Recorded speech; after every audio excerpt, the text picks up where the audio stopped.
Are you still talking about Jeffrey Epstein? This guy's been talked about for years. You're asking, we have Texas, we have this, we have all of the things. And are people still talking about this guy, this creep? Are you still talking about Jeffrey Epstein? This guy's been talked about for years. You're asking.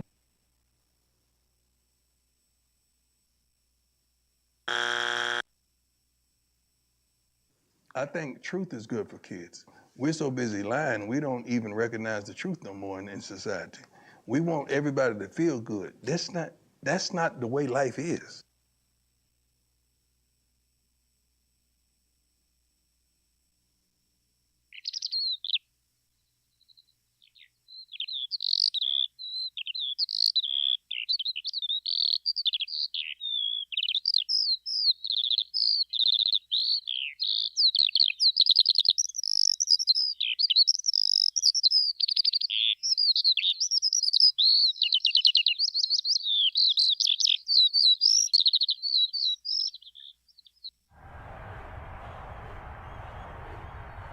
I don't care how you get there.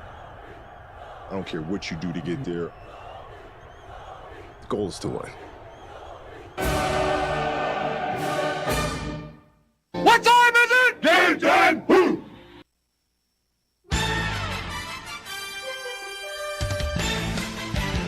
Good morning, ladies and gentlemen. Good morning, good morning, good morning. Welcome to the show. This is Gigaohm Biological, a high-resistance, low-noise information brief brought to you by a biologist. We stay focused on the biology. We don't take the bait on social media, and we love our neighbors here. It is really important to understand that one of our main messages is to try your best to get yourself off of social media. Much more importantly, start to educate your kids about how social media can be used.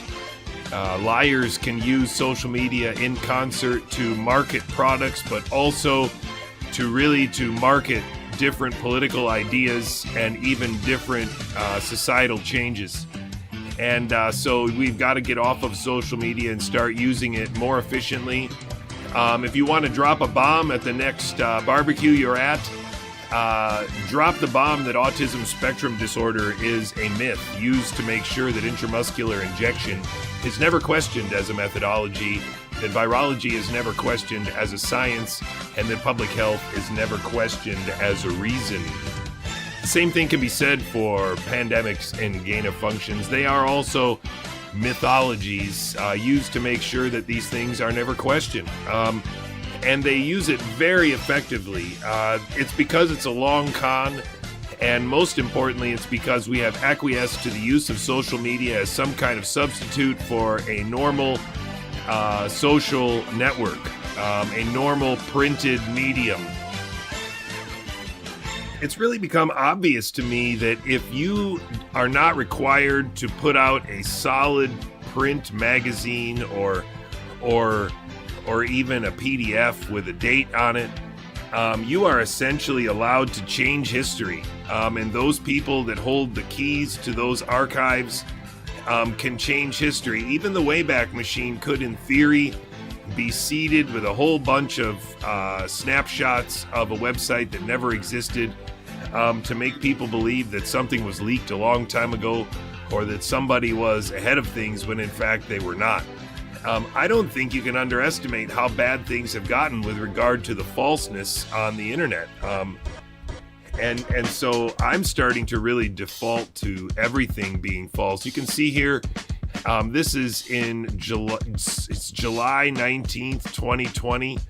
On a Sunday, I'm explaining how I think we have a lot of background noise, and they are using a non-specific PCR test to dupe us. I got better at explaining this, but this is pretty remarkable if you think about it, that this is 6 years ago now, essentially. JC in the Woods, Coffee and Birdsong, and nobody's really approached questioning this idea. Not even the great Kevin McKernan of the Human Genome Project. Don't forget to follow this Substack and share this one with your family and friends. The reason why you want to share this Substack with your family and friends is because sorry, I got that wrong. Because the videos and the stories are so tragic and so obvious, and I think it will bring into focus the idea that people are not aware of what happened to their own loved ones, and they may want to look into the hospital records of how their loved ones were treated in the hospital in America to see if anything untoward actually occurred. Now that you understand that this was largely a protocol disaster and that certain protocols are a problem, you can just casually look up and see if Aunt Joe got some supplementary oxygen when she was taken to the hospital, and then that somehow led to a viral pneumonia. And if anybody in your doctor's office believes in a viral pneumonia, then you basically have a puppet there, a clown, a bamboozled person. This is a message from an American to Americans. It's I'm broadcasting to the world, CQDX. But a lot of what I'm saying is particularly relevant to Americans where I live, where my kids live, where my kids play basketball. And so I'm very keen to wake Americans up, just because I think even if America were to wake up and throw off the shackles of social media, this is a graphic depiction of how social media was used to overwhelm people with the illusion of the pandemic. And if you didn't see the pandemic as a wave that you had to avoid with masks and lockdowns and vaccines, then you are probably a lot better off. So you might be at the top of the wave now. But Brett Weinstein would not have put you at the top of the wave by staying focused on the biology, because he still isn't focused on the biology. Somebody, like, Ryan Cole would not have got you to the top of the wave, because he's taking a lot of the bait on social media. And I don't think that Robert Malone would get you anywhere nearer loving your neighbor, seeing as he's like a homesteader who shoots at his neighbors.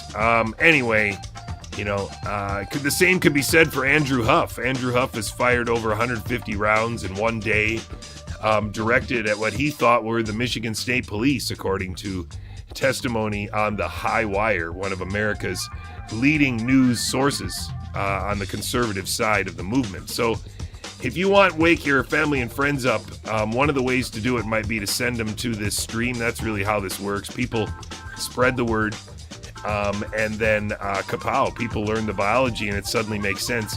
It's kind of headquartered at GigaOhmBiological.com, where you can find links to all the places where the stream can be found. Rumble is my least favorite place, but it is there as well. And then there's a link called Stuff there that you can find all of the important things that I think you should download and read, especially the book, What is Life / Mind and Matter by Mr. Schrodinger.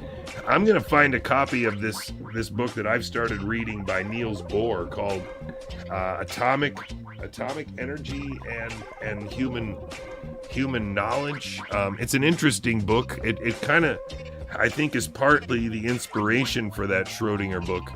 And so I'm excited about tearing into it. It's a little less biology than I imagined. It's actually really revealing in terms of what it tells us about how these physicists were thinking.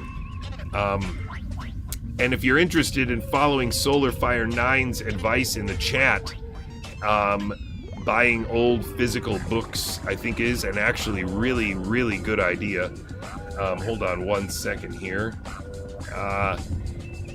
And I do, I can give away my secret. eBay is a great place to do it. The real trick with eBay is to browse. The real trick with eBay is to not buy the first iteration of something that you see just because the description's really good, the pictures are nice, and it seems to fit your imaginary price point of what you would pay for that book. Because you might be surprised that if now that you know the title of a book that you didn't know before by searching for example, books and phages, you might look for bacteriophages, books like that.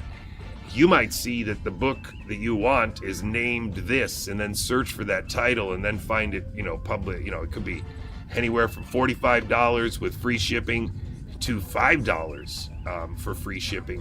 The other day I got, my wife laughs at me a lot about this, but the other day, you know who really doesn't laugh about it is my mailman.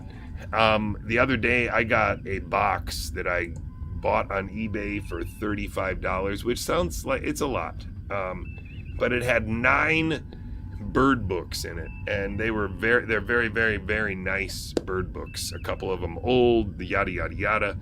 eBay's a really, really nice place. And again, it's if you're gonna waste your time somewhere, right, on the internet, you're gonna scroll through YouTube, then you better know who you're looking for, and you better go to somebody like, I don't know, maybe Louis Rossmann, although Joe Marshall has me thinking about Louis Rossmann and whether or not that fighting for this right to repair is kind of fighting at the wrong sort of defending the wrong door, maybe is the right way to describe it. I don't know.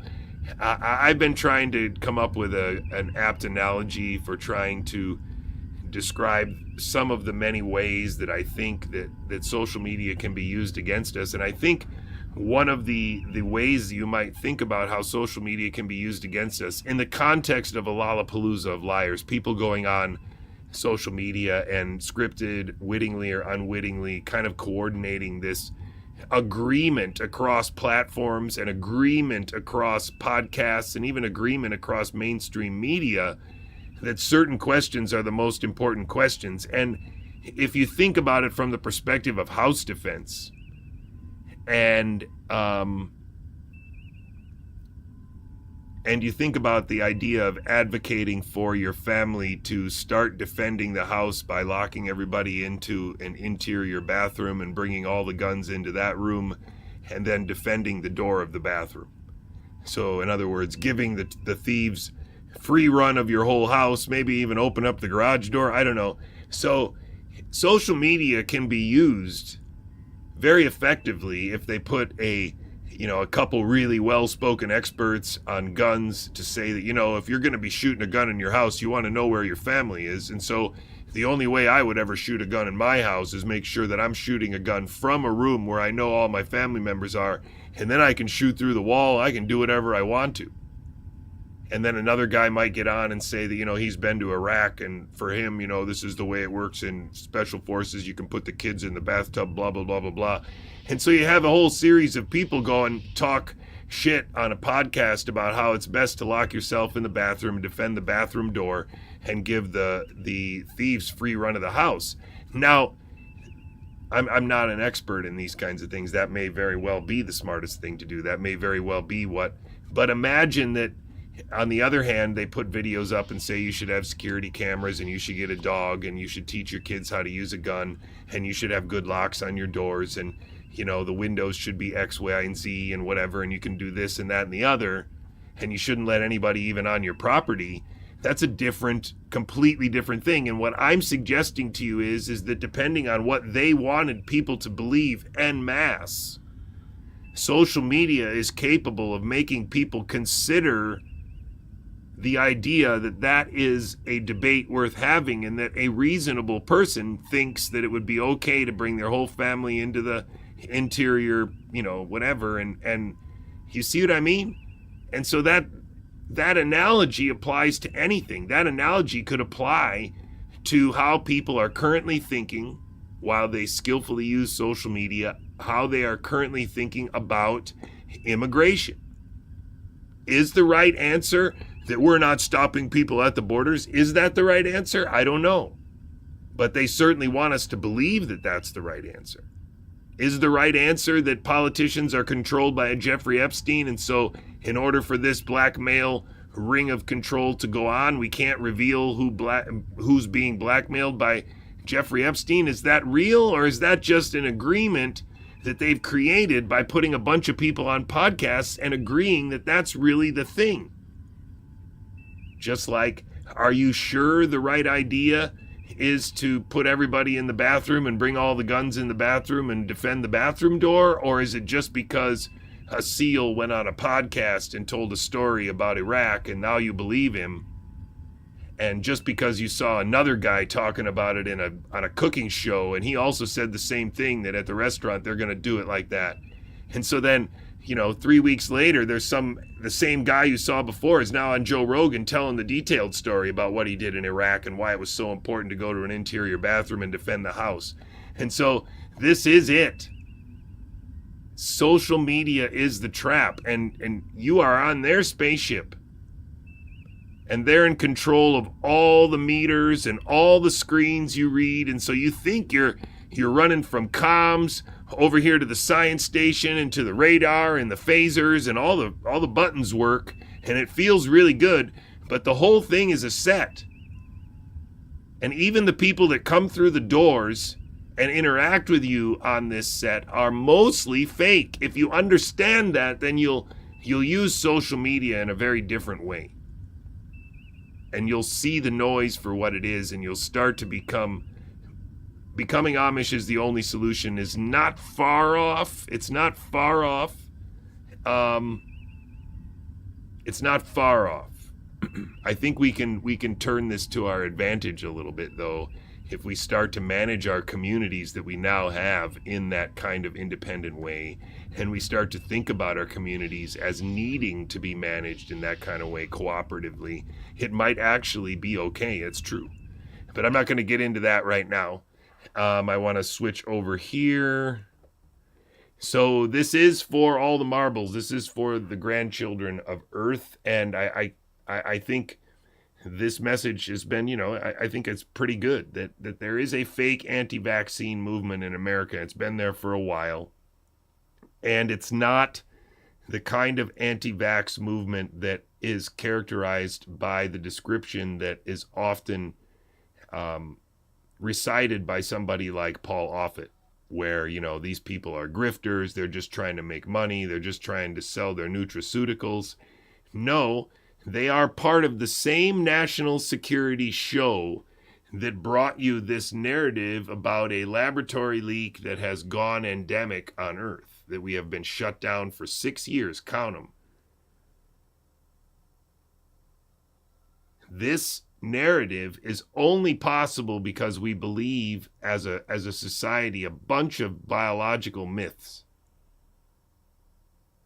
And if we pass these myths onto our children, they will be enslaved by those myths. And part of the slavers, that's what I like to call them, part of the slavers' intention of the COVID-19 narrative is to get us, to coerce us into teaching our grandchildren this nonsense, so that they believe this is what happened. They believe it can happen again.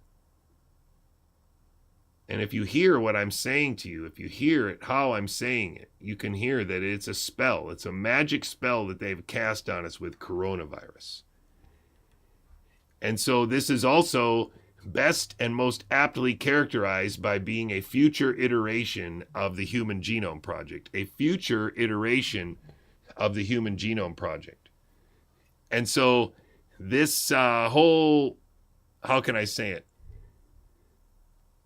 charade about a pandemic is, behind it are motivations which are driven by imperatives of the next iteration of the Human Genome Project. The declaration of the Human Genome Project having been completed and hitting milestone after milestone after milestone over the last, I don't know how many, like 2 decades now, they've been basically having new ribbon cutting ceremonies all the time. But essentially what we're talking about is this technology becoming better and better. And the technology becoming cheaper and cheaper, but it's still the same technology. We're still claiming to be able to read a single molecule by making many, many, many, many, many copies of it, so that then we can see it. And that's the best way to think about it, right? The single DNA molecule that gets sequenced by these technologies that occasionally get very, they get offered to you very ham-fistedly. There's a number of people in this show that will tell you that there are these sequencing things that we can do now, like it's called millipore, and it's called nanopore sequencing, and and we can just put RNA and DNA right through the little hole and then we get a reading. But what they don't tell you is that those readings are all probabilistic. They only get one read and they're never certain. The certainty is actually very low. And so you can get a rough idea of what's there and what's not there based on gross homologies of sequences that you might expect related to bacteria, because those background signals are plentiful and many have been previously characterized, especially with regard to humans and their microflora or microbiome. And so what we're talking about here is getting at the heart of what we are as a pattern integrity without anybody knowing it, including a lot of the people who are participating in the illusion, because so many of these people, like, for example, Brett Weinstein or Alexandros Marinos or even Chris Martenson, are not sophisticated enough to see through this biological mythology. The illusion of viruses, the illusion of vaccines is too strong for these people. And if you give them a semantic ladder out, like telling them, no, just think it's the intramuscular injection part, dude. And then to think that all these pseudo-intellectuals on the internet were unable to get where Mark Kulak got in about a week after looking for, to see if he could find some history of where this transition from scraping people's arms up with little metal forks and to inoculate people for smallpox to just, using a needle. And the literature that he's found so far is very, very striking. Some of the latest stuff he found even suggests directly that you shouldn't put the needle into the muscle of the chicken, but insert it more shallow than that. It's striking. And so that's why this is also about ending the FDA. That's why and what Robert F. Kennedy Jr. is ultimately doing in this picture. I think that's the reason why the Weinstein brothers are intimately involved with it, while Peter Thiel and Elon Musk and all these nutraceutical people and all these people who want to sell things that the FDA is in the way of selling, fitness stuff, this kind of thing, that they're all in on this. We got to get rid of the FDA because the FDA is in the way. Because they regulate what's on the label. You can't say something on the label if the FDA doesn't say you can't say it. Otherwise, you got to say the FDA didn't say we could say it. That's annoying. So let's be honest here. There's a very easy sort of frame to put this in. That in the context of sort of 3 or 4 large motivating factors, we have been bamboozled about a number of things.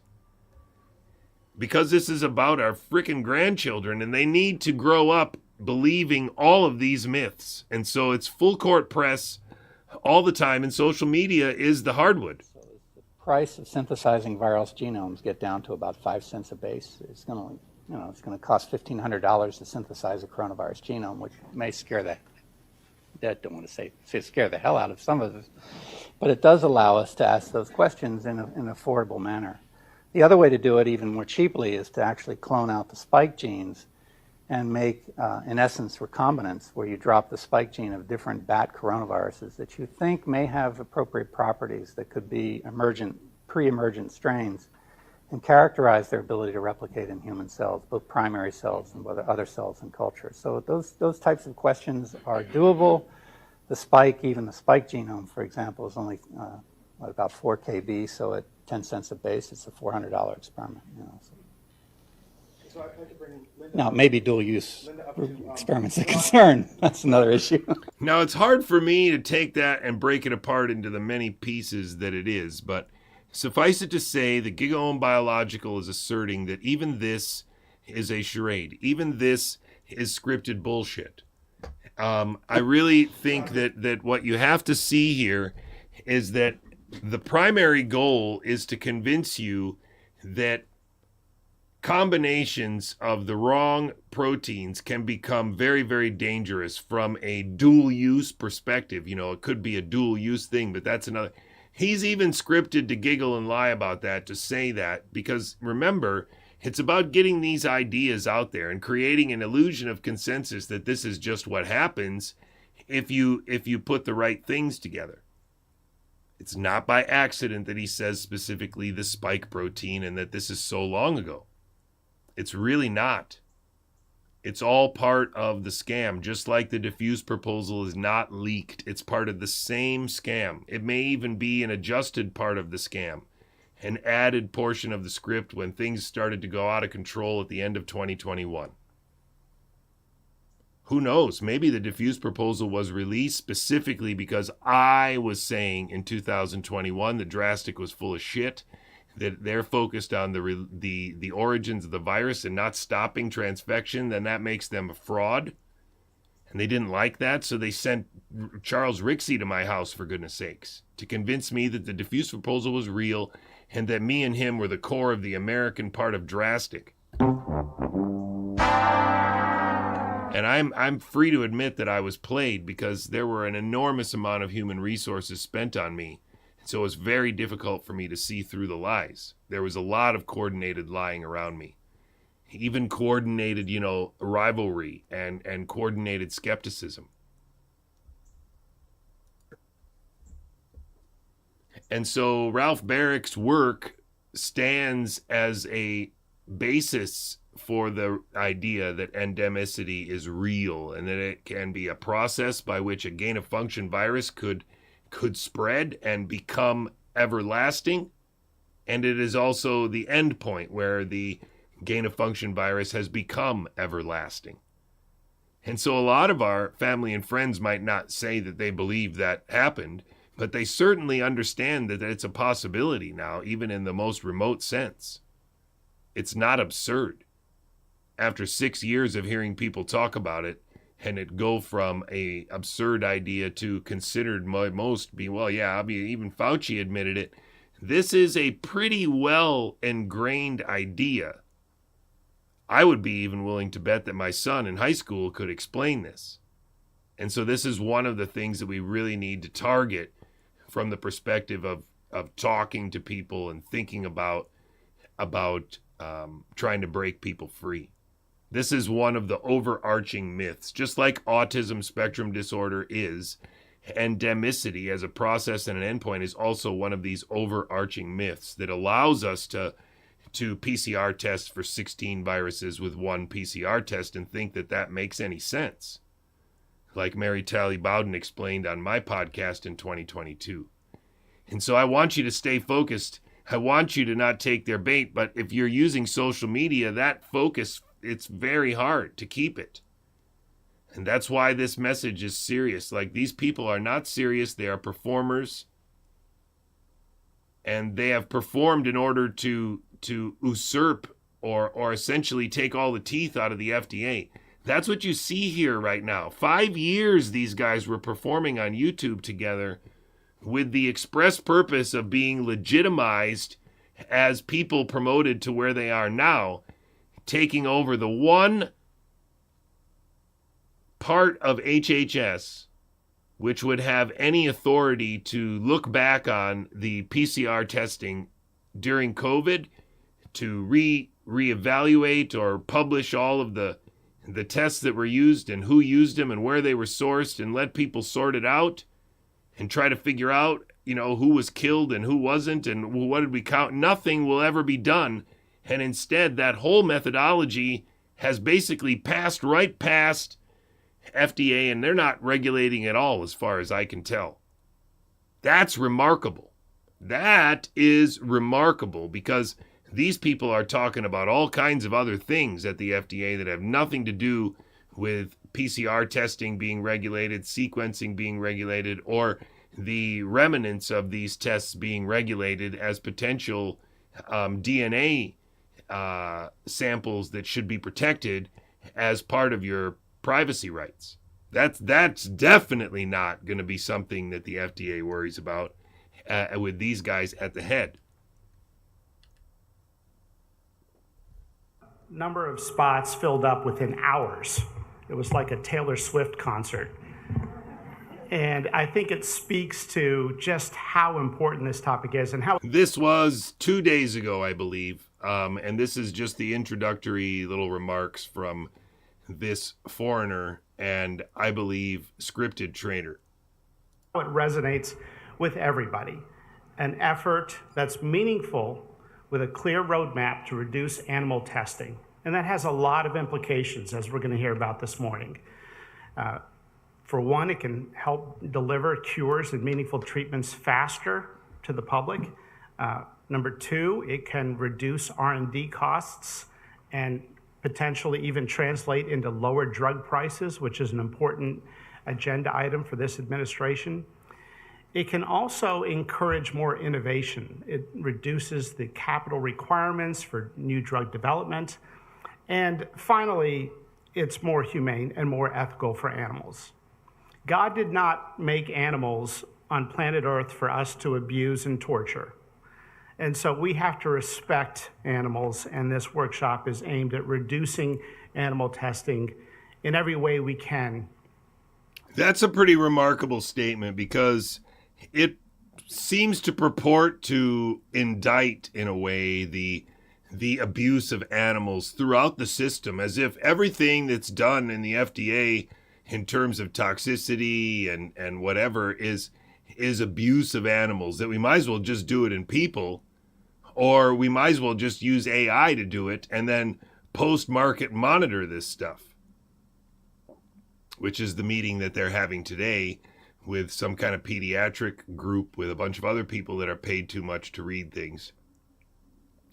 They are approving a bunch of pediatric medical devices and pediatric radiology, chemotherapy devices. It's remarkable because essentially, you know, if you think about it, they're finding all kinds of excuses to try all kinds of drugs on humans directly because there's cancer and because they have these new things that they want to. It's all been flipped around now, and the FDA does nothing that it used to do 10 years ago. Nothing at all. And I think that's all by design. I think it's always been the plan from the perspective of their story, you know, to say that they didn't mean to hurt anybody is that, you know, some people are way more vulnerable to vaccine damage than others, you know, because that thimerosal, aluminum, you know, whatever it is that hurts people, it really only hurts the people with the MTFR gene or without the FTMR gene or something like that. It's just, there are so many myths that have been interwoven here, and the only way to get rid of it is to throw the whole blanket out. And the blanket is autism spectrum disorder is something real. Because that's not what CHD and ICANN were supposed to be fighting about. What they were supposed to be fighting about was that acute injury and death from intramuscular injection is real. But think about how remarkable it is that these people, in more than 15 years of fighting, people like Suzanne Humphries have never been able to say that. Even they got on Joe Rogan this year, and they couldn't just say that. That what we're fighting for is the truth to get out. That every year, thousands of kids are probably lifelong damaged as a result of intramuscular injection, and even a smaller percentage, although very significant, is killed by intramuscular injection, and we've often called it SIDS. It's just remarkable to me that these people have only gotten that far about the SIDS thing in 2025, that Pierre Corey went on Steve Kirsch's podcast about a month ago and claimed that he was blowing the lid off of this. Are you telling me that somebody like Suzanne Humphries in 2018, who said that she didn't think there was a safe vaccine because it wasn't possible, because it was antithetical to our biology, are you saying that 2018 Suzanne Humphries would not have said that SIDS is vaccines? Are you trying to tell me that Tony Bark wouldn't say that SIDS is vaccines? I have at least one video where she's on stage with Brian Hooker and with Del Bigtree and with Judy Mikovits, and they all talk before her, and when she comes up she says that this is true.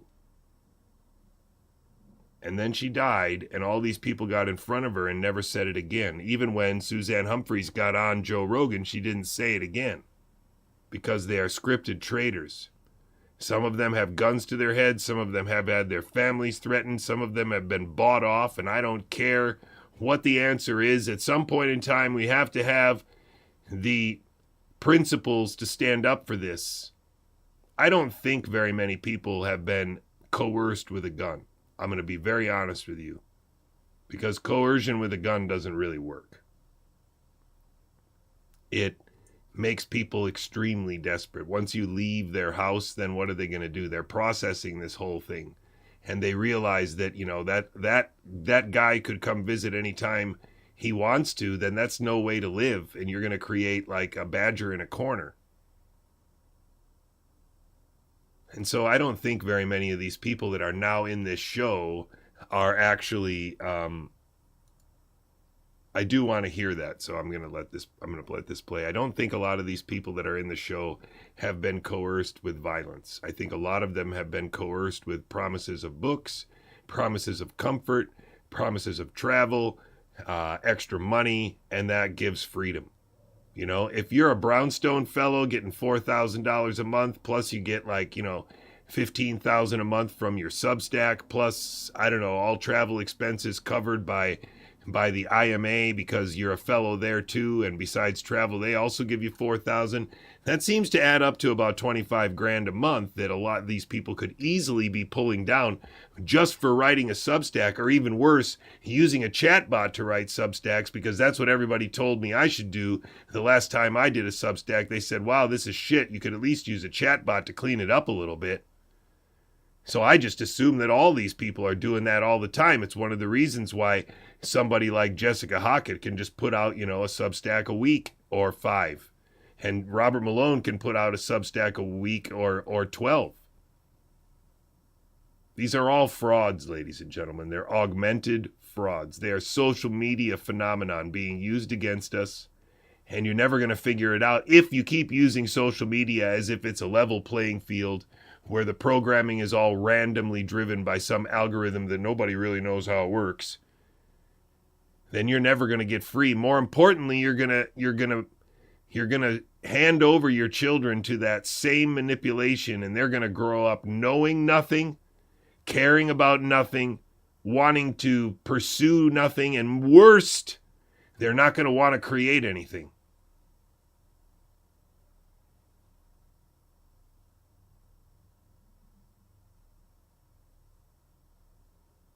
That's the reality. We got to get our kids out.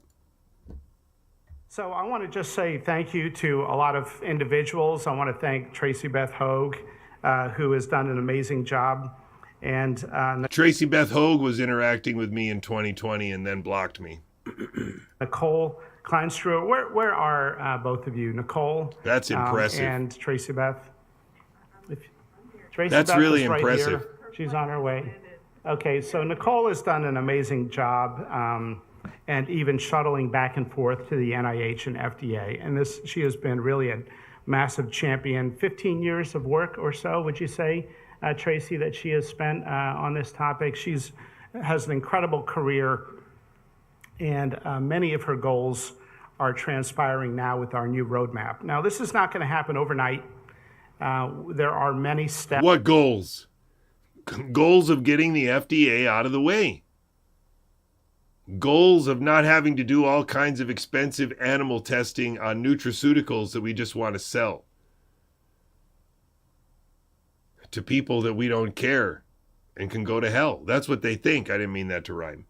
Steps to getting towards the ultimate goal. Better computational modeling to predict toxicity of molecules. But we already have a computational modeling system produced by Ditra called Domain, which Robert Malone spun a team up to use to identify a lot of these heroic repurposed drugs like ivermectin, hydroxychloroquine, celecoxib, and famotidine, which saved millions of lives despite the best efforts of the FDA and people like Janet Woodcock in 2020. Or at least that's the story I'm told. We're in big trouble, ladies and gentlemen. We have been led to the slaughter by these people, and we are being made to look like fools on the other side of the political equation. And you don't see it because your social media doesn't show it to you, because it is carefully crafted to make sure you don't understand how bad we look, how far it has gone with regard to Bobby Kennedy and Donald Trump burning all of our reputations as free-thinking individuals, and really labeled us as people that can be manipulated and lied to, and we don't understand or care. That's how the progressive left in America thinks about the conservative right in America. And we need to redefine what the conservative movement is in America. It needs to be a citizen-oriented grassroots for real, not this freaking AstroTurf shit where we go billboard to billboard, county by county, and let people know that America is in trouble. America has been undermined and sold out, and it was a long time ago. That's the reason why all these old people will not retire and get off the screens. That's why all these old people will not retire and are now starting podcasts. That's why all these billionaires or rich people are also starting podcasts, because the narrative is falling apart. And there are people that are looking for answers, and so there have to be a lot of bad answers out there. This is never going to work. A lot of attractive bad answers, a lot of funny bad answers, a lot of interesting bad answers have to be out there in order to prevent the truth from getting out, which is that our sovereignty is being inverted to experimental animal status, because that's the next iteration of the Human Genome Project. Like it or not, this is a once in a multi-generational opportunity to collect this much genetic and medical data on the population of billions of people on Earth. The population is about to collapse, and over the next generation and a half, the dynamics of the world are going to change, and healthy population pyramids are going to remain, and unhealthy population pyramids are going to go through a lot of struggle economically and societally. And we can probably watch Japan to see what's happening. We can probably watch China to get an idea of what's happening. The unfortunate thing is, I do think people are right. The people that are trying to take advantage of this known rise in all-cause mortality to change the way we think and to pass this mythology on to our children, they are also very happy to accelerate it for us and to exacerbate it for us, so that the suffering comes earlier but spread over a longer time, so that maybe it's kind of, in a similar way, boiling the frog.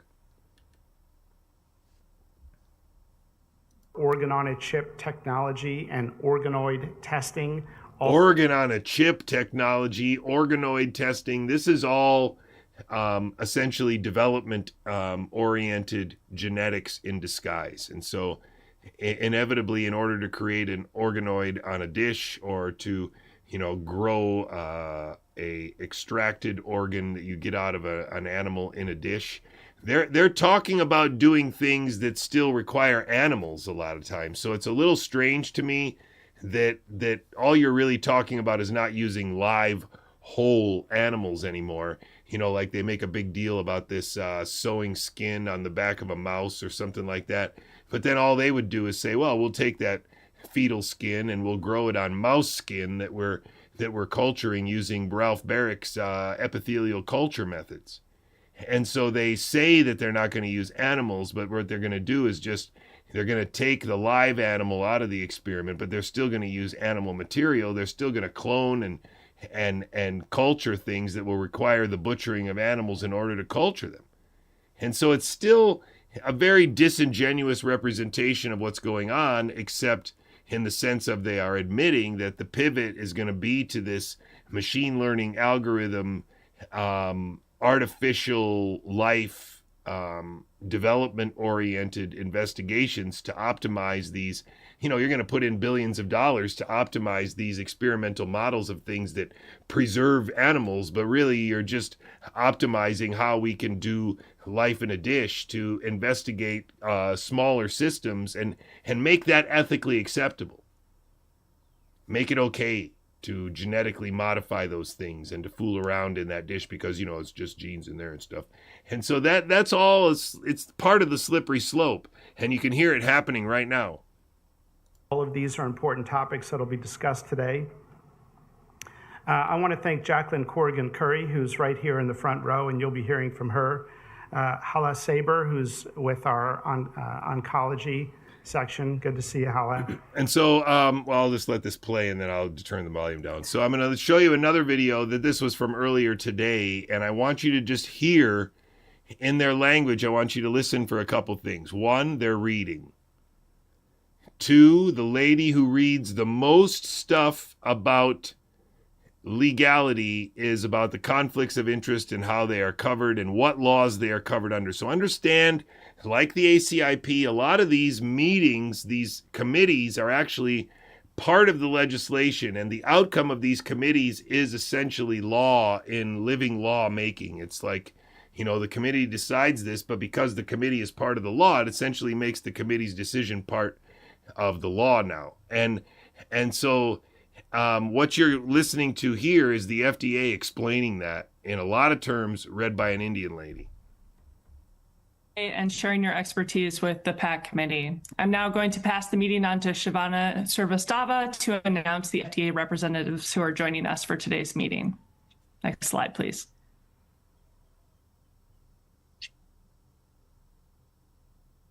Hello, my name is Shivana Srivastava, and I'm the designated federal officer for today's meeting.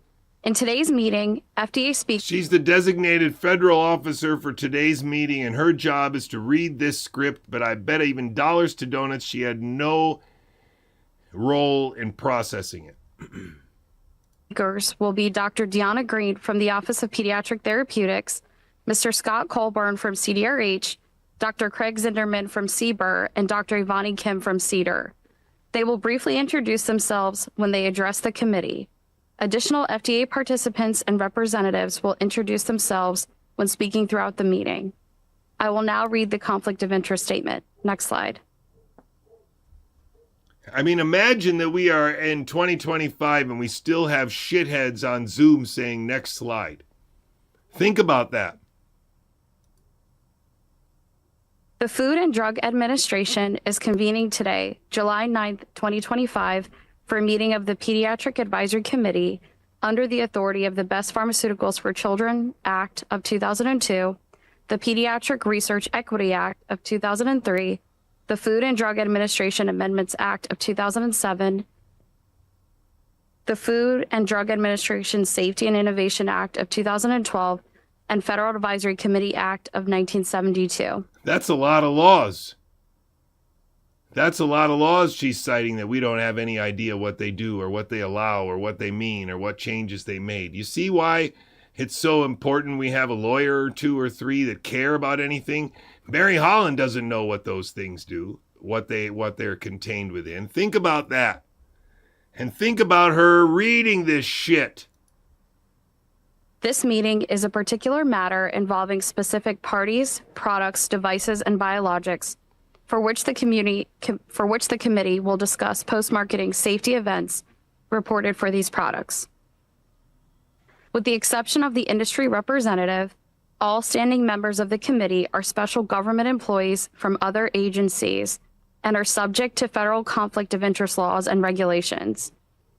The following information on the status of this committee's compliance with federal ethics and conflict of interest laws covered by, but not limited to, those found at 18 U.S.C. Section 208 is being provided to participants at this meeting and to the public. Related to the discussions of today's meeting, standing members and temporary voting members of the committee have been screened for potential financial conflicts of interest of their own, as well as those imputed to them, including those of their spouses or minor children, and for the purposes of 18 U.S.C. Section 208, their employers. These interests may include investments, consulting, expert witness testimony, contracts, grants. Is this reading something that's supposed to make all the conflicts of interest okay? Is it supposed to be the radical transparency? I mean, I'll let our Indian friend continue. Credas, teaching, speaking, writing, patents, and royalties, and primary employment. This may include interests that are current or under negotiation. No regular government employees were added to the committee for this meeting. Therefore, the conflicts of interest screening was limited to standing members and temporary voting members of the PAC. FDA has determined that the members of this committee are in compliance with federal ethics and conflict of interest laws. Under 18 U.S.C. Section 208, Congress has authorized FDA to grant waivers to special government employees and regular government employees who have potential financial conflicts when it is determined that the agency's need for a particular individual services outweighs his or her potential financial conflict of interest, or when the interest of a regular government employee is not so substantial as to be deemed likely to affect the integrity of the services which the government may expect from the employee. Based on the agenda for today's session and all financial interests reported by the committee members, no conflict of interest waivers have been issued for this meeting. With respect to the meeting's consumer representative, we would like to disclose that Ms. Randy Oster is participating as a voting representative acting on behalf of consumers, not on behalf of any organization, company, or product. With respect to the meeting's patient representative, we would like to disclose that Dr. Gianna McMillan is participating. I can guarantee you she's getting a 6-figure salary for this job. You know, what are they paying Vinay Prasad to read his scripts and talk about all the cancer stuff that he knows with? I mean, what are they paying these people to run our FDA into the ground? Very well is what they're doing. As a voting representative acting on behalf of patients, not on behalf of any organization, company, or product. The consumer and patient representatives are special government employees and as such have been screened for conflicts of interest. With respect to the meeting, Dr. Jennifer Goldman is participating in this meeting as the Pediatric Health Organization representative, and that is a non-voting position. With respect to FDA's invited industry representative, we would like to disclose that Dr. Robert Nelson is participating in this meeting as a non-voting representative acting on behalf of regulated industry. This representative is not a regular or special government employee and has not been screened for conflicts of interest. Dr. Nelson's role at this meeting is to represent industry in general and not any company. Dr. Nelson is employed by a firm that has a product that is coming before the committee. In accordance with our regulations at 21 CFR 14.86C4, Dr. Nelson has been reminded that an industry representative may be present at a meeting even if a product sponsored by his employer or its subsidiary is coming before the committee.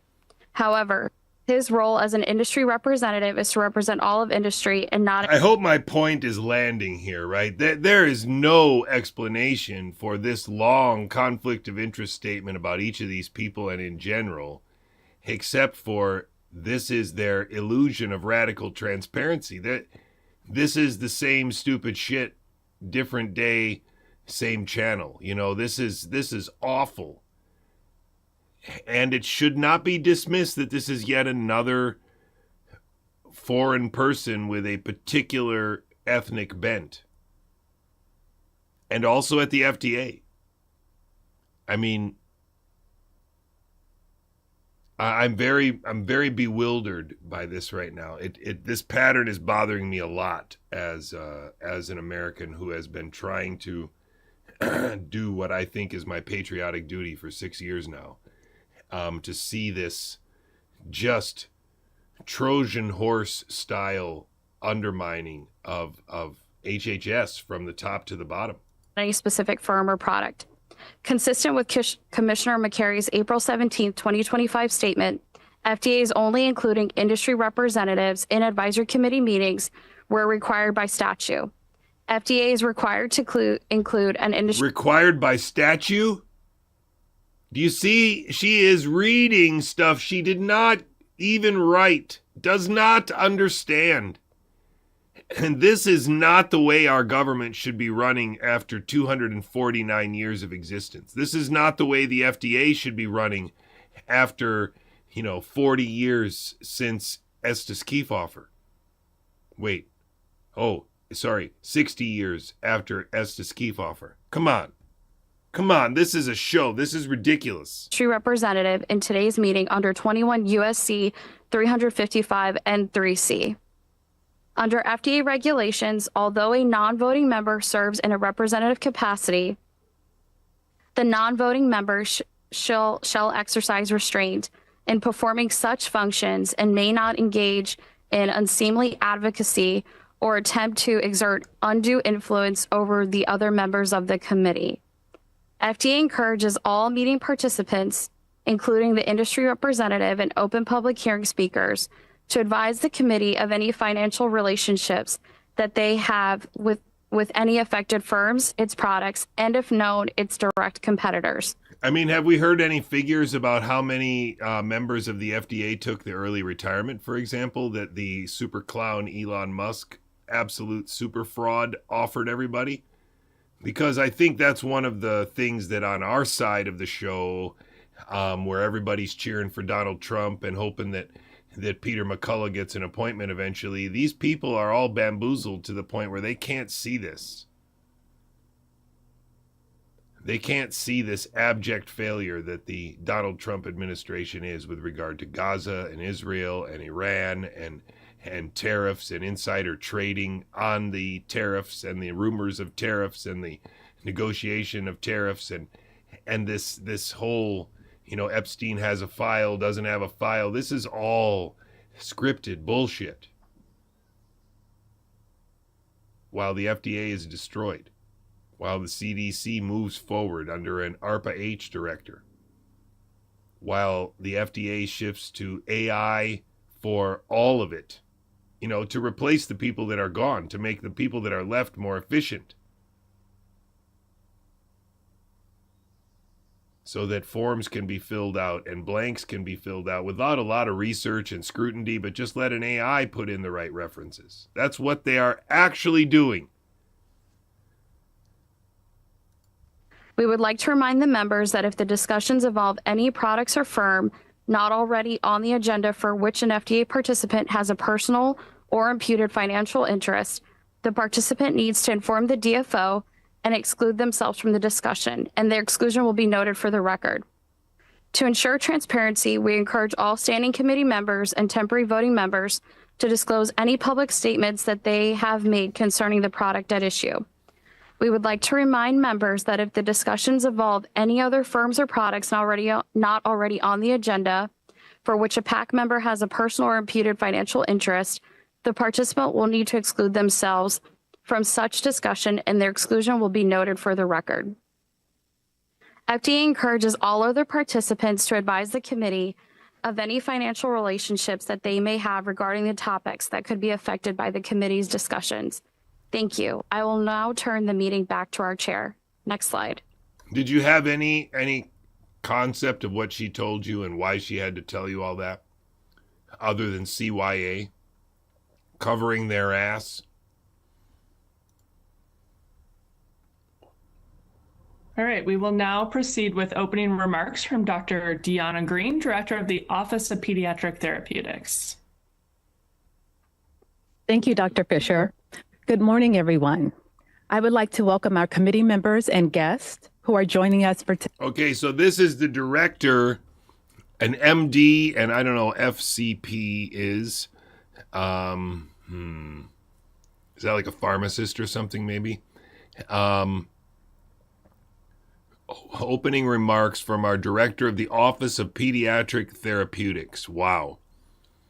Okay, so let's decide. Is she reading? Is she an expert? What is this person? Today's Pediatric Advisory Committee meeting.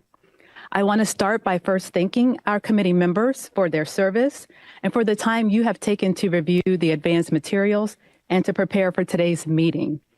I would also like to thank the following groups: the FDA staff who performed or contributed to the pediatric focused post-market safety reviews that are the subject of today's meeting. I would also like to thank the FDA staff members who are participating today and all who have contributed to the logistics and planning for the meeting. We also want to thank the AV staff for all of their technical support today. And last but not least, we want to thank the public for joining us today for our meeting. Next slide, please. Committee members for their service and for the time you have taken to review the advanced materials and to prepare for today's meeting. I would also like to thank the following groups: the FDA staff who performed or contributed to the pediatric focused post-market safety reviews that Pediatric post-market safety reviews. They are talking about pediatric products which have been accelerated to market and monitored after they have been sent out. Essentially, they're talking about what Vinay and Marty talked about a few weeks ago with regard to, these kids are an opportunity to test things. And at the same time, they're making the ethical argument that that's okay to test them on these kids because, they're in the shit anyway. And so this meeting is about an incredible thing. And she's about to explain to you exactly what the meeting is about. And if you are in an unstable chair or driving your car, please make sure that you maintain some attention to what you're doing so that you don't crash or fall out of your chair. It might take a few, but I assure you this is worth it. are the subject of today's meeting. I would also like to thank the FDA staff members who are participating today and all who have contributed to the logistics and planning for the meeting. We also want to thank the AV staff for all of their technical support today. And last but not least, we want to thank the public for joining us today for our meeting. Next slide, please. At today's meeting, the Pediatric Advisory Committee is convened to discuss pediatric-focused post-market safety reviews as mandated by the Best Pharmaceuticals for Children Act, the Pediatric Research Equity Act, and the Pediatric Medical Device Safety and Improvement Act. So what we're doing here, they can call it discuss, but what we're doing here is a legislated process which will have effect on the enforcement and sort of expression of the legislation going forward. I don't know if those are right terms or not because I'm not a lawyer, but these recommendations are not nothing. They are something. That's the same thing with the ACIP. That's the reason why they had to use parliamentary procedure all the time. I second the motion, all in favor, yada, yada. And so we're still listening to where all these, what do the lawyers at CHD know about these acts? We have been led to the slaughter, my friends. Next slide.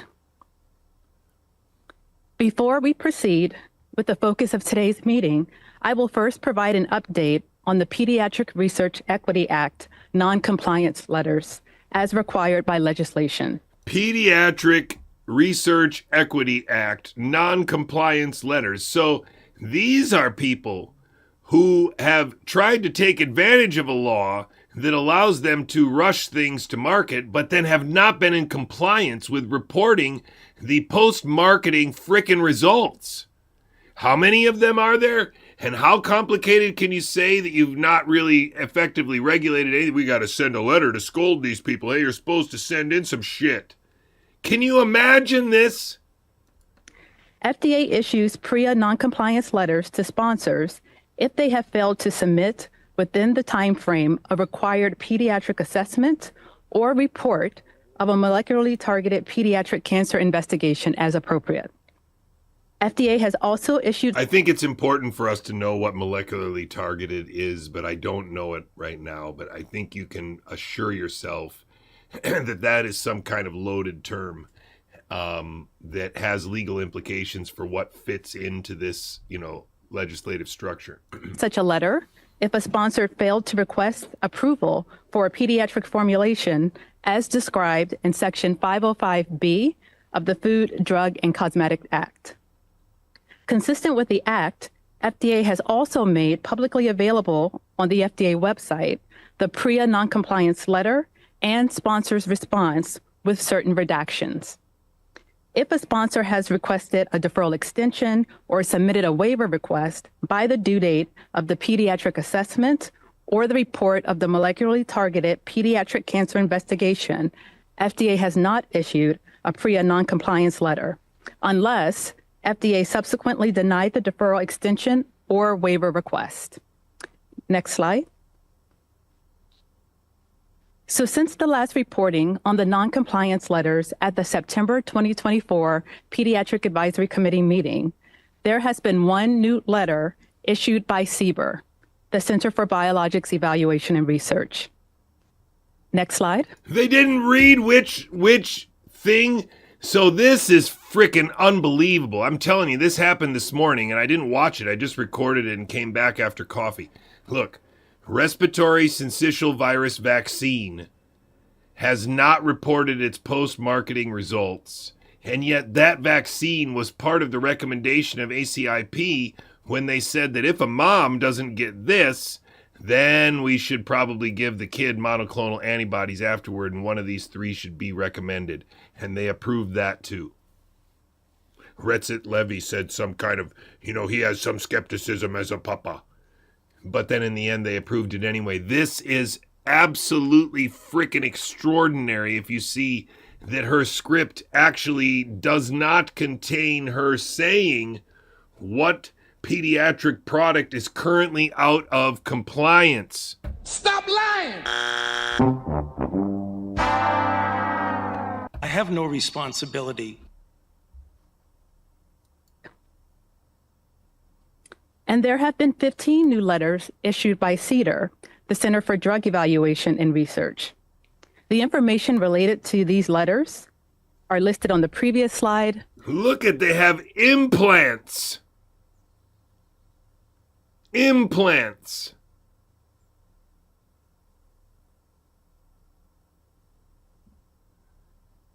An injection emulsion.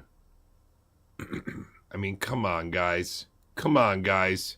This slide and the following slide, and can also be found on FDA's website. Next slide. Next slide. So now in terms of the agenda for today's meeting, the meeting will proceed as follows. We will first have an open public hearing. Here it comes. Here it comes. Beginning at 10:30 a.m. Eastern. You're not going to believe it. At 11:30 a.m., there will be a listing and discussion of the products evaluated in the pediatric-focused post-market safety reviews completed by CDRH, the Center for Devices and Radiological Health. This will be followed by a listing and discussion of the products evaluated by CBER. There will be a lunch break that is scheduled for approximately 1 p.m., and the meeting will resume at 1:30 p.m. for a listing and discussion of the products evaluated in the pediatric-focused post-market safety reviews completed by CDER. There is time allotted for clarifying questions and voting at specified times during the meeting. We are scheduled to adjourn the meeting at approximately 3:30 p.m. However, please note that depending on the pace of the meeting and how it proceeds, it is possible that all of these times may shift. Next slide. During today's meeting, there will be 3 separate voting sessions, one each for CDRH, CBER, and CDER. The voting question and response choices will be the same for all centers and all products that are discussed today. Voting by the Pediatric Advisory Committee will occur via the Zoom platform. A separate ballot will be launched for each center's vote and will contain a series of the same voting question, one for each of the products listed on the ballot. Please note that for certain CDER products, they were grouped into the same pediatric-focused post-market safety review, and therefore, those products will be grouped for voting purposes as well. Next slide. As was previously mentioned, FDA's review of adverse event reports for the products under discussion today did not identify any new pediatric safety concerns. Therefore, the voting question for each product is as follows.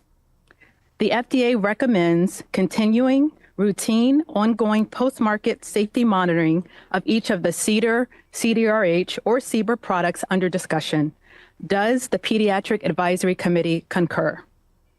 Voting members of the Pediatric Advisory Committee can vote yes, routine, ongoing post-market monitoring should continue, or vote no, additional evaluation or surveillance should be considered.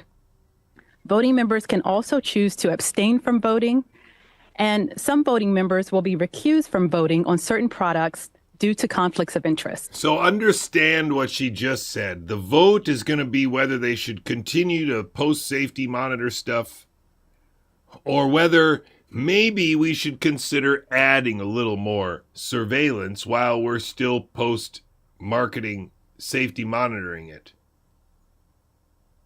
Not pull it from the market, not, think it over. These are already out. It's just a question of, is it awesome or should we think?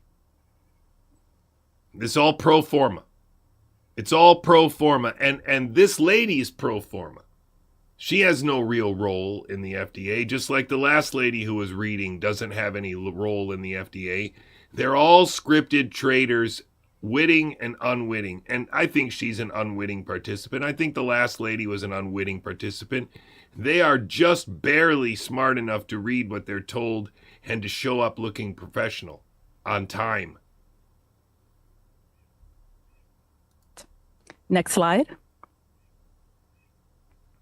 Meeting attendees trying to join the meeting during the time of voting or vote tabulation will be placed in a waiting room until the meeting resumes. Once the meeting resumes, the voting results will be displayed and read into the record by the designated federal officer. Following which, each voting member of the Pediatric Advisory Committee will be called upon to state their individual vote for the record. Next slide. Thank you for your attention, and I will now turn the meeting back to our chairperson, Dr. Fisher. Thank you, Dr. Green, for your presentation. We can go to the next slide. Okay, we are going to open the public hearing session now. Welcome to the open public hearing. If you wish to speak, please state your name and your affiliation if it's relevant to this meeting. The Food and Drug Administration believes that the agency and the public benefit from a transparent process that helps ensure that FDA decisions are well informed by the advice and information FDA receives from its advisory. Oh, I'm sorry, you missed it. There were two presentations, one from an Indian lady and one from an African American lady. You missed those presentations. They were great. They were awesome. Next slide. Committees. To ensure such transparency at the open public hearing session of the advisory committee meeting, FDA believes that it is important to understand the context of an individual's presentation.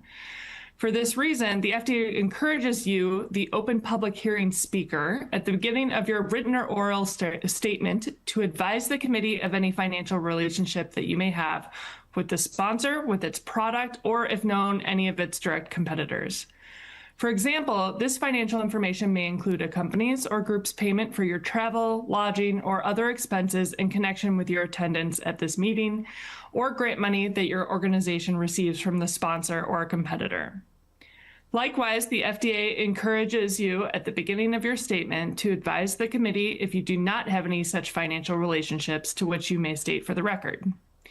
If you choose not to address this issue of financial relationships at the beginning of your statement, it will not preclude you from speaking. The FDA and this committee place great importance in the open public hearing process. The insights and comments provided can help the agency and this committee in their consideration of the issues before them. That said, in many instances and for many topics, there will be a variety of opinions. One of our goals for today is for this open public hearing to be conducted in a fair and open way where every participant is listened to carefully and treated with dignity, courtesy, and respect. Therefore, please speak only when recognized by the chairperson. Thank you for your cooperation. We do not have any pre-registered speakers, I believe. So if at this time any member of the public wishes to speak, please raise your hand.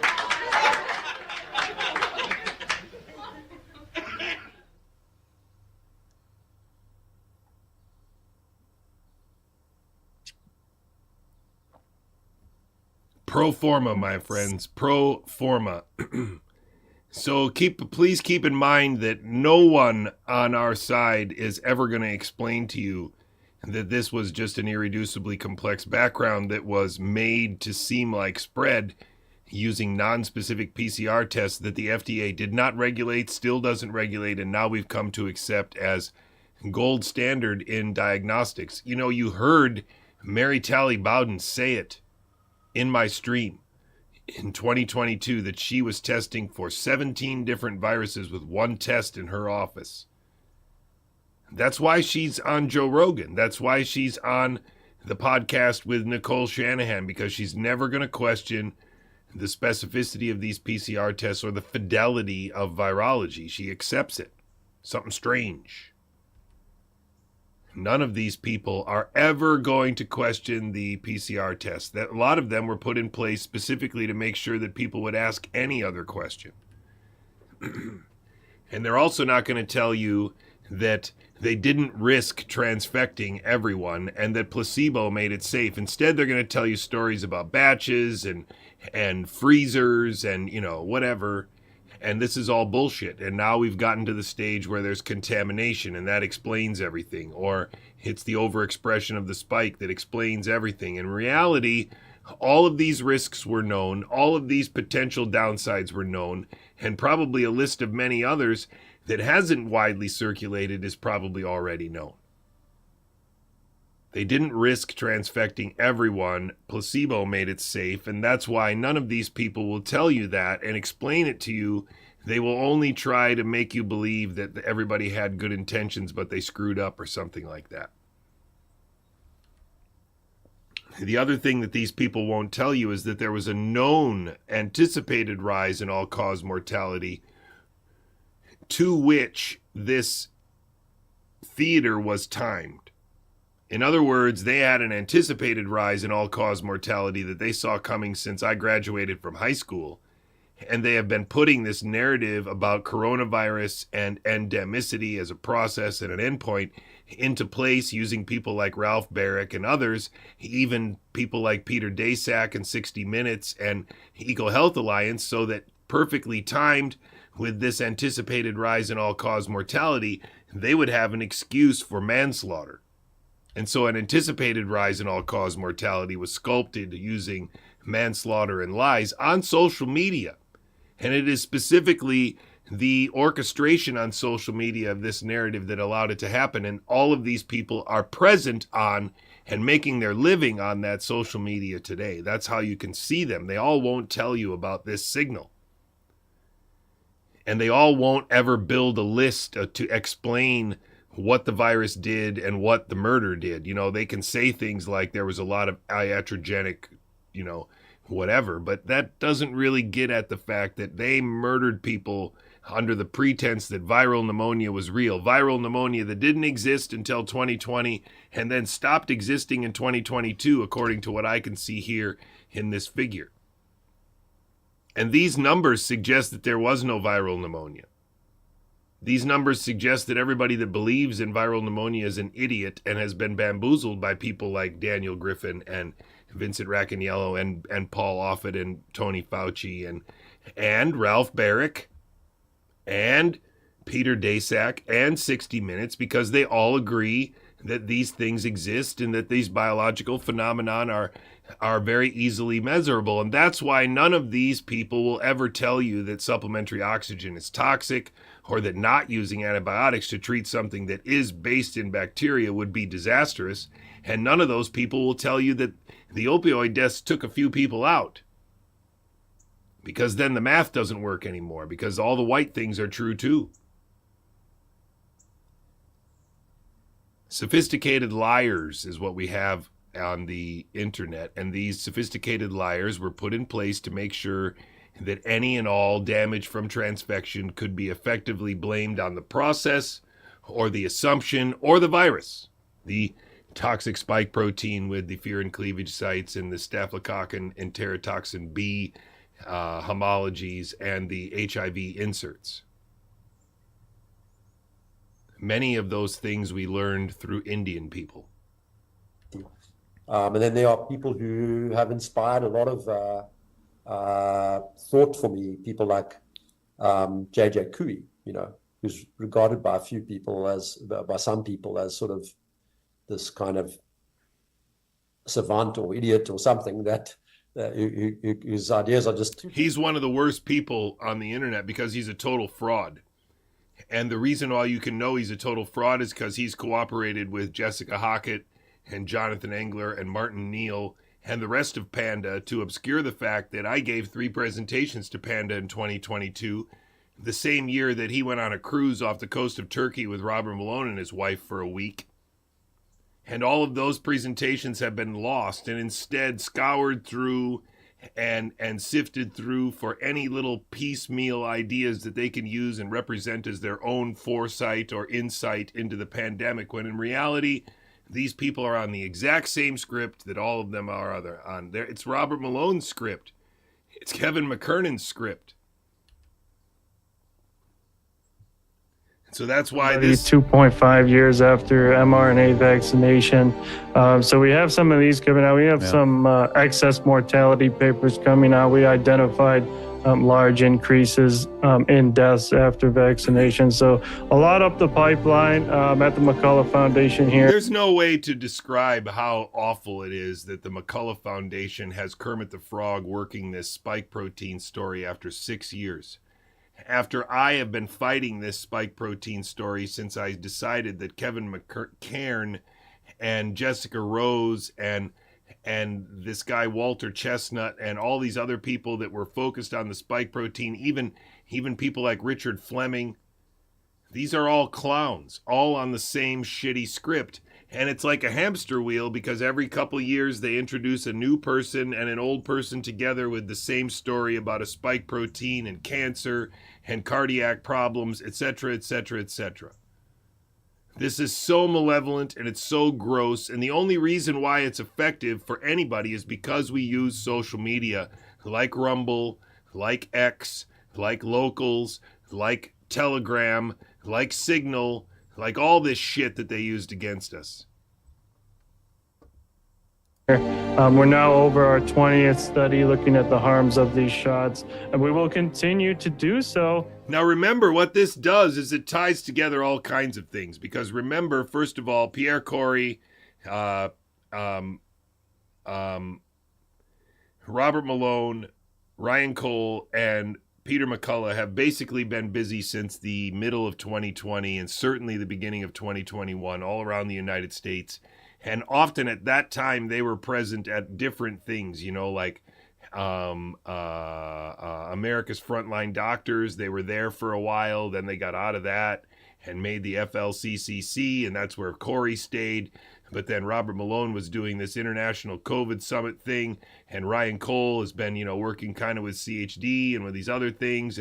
But he toured the world with these international COVID summits as well. And Ryan Cole was actually on stage with all of them at the worst one in Romania in November of 2023. So these guys are all one group. And this, with Dr. Drew, is part of that same scripted bullshit on social media. Until, the government finally does something about it. Because unfortunately, our government did not look for any treatments for the vaccine injured. They have been ignored. There are millions of them, millions of vaccine injured Americans. And so we have to start helping these people out. So think about what I said earlier about the placebo and how this would sound to a family who had no symptoms because they got a placebo, or a town, or a whole doctor's office. Because that's what this sounds like. If there are millions of people who are vaccine injured, then it shouldn't be very hard for this to go viral or for this to get out. I think part of the illusion is, and this is again going back to my assertion that the vast majority were placebo, there aren't millions of vaccine injured people. What do you think about them apples? I don't know how many people, if you go ask any of your friends or family, usually somebody knows somebody that has either died or been permanently disabled. I've got patients, and it's really very striking when you see it. It's not a rare thing. He's got patience. It's very striking when you see it. And then they list no symptoms. They say nothing about it because it's an illusion. It's an illusion. The McCullough Foundation is an illusion, and yet they're taking donations. And they're paying people, and they're part of this. He's also with the wellness company, right? This is This is all a scripted, malevolent show with players that acted out on a Lollapalooza stage, and that's all it is. And they sucked us in, and we are being made fools of by everybody else in the world and in America. You got to wake up and realize that if you're using social media like they want you to, you are completely unaware of how bad it is.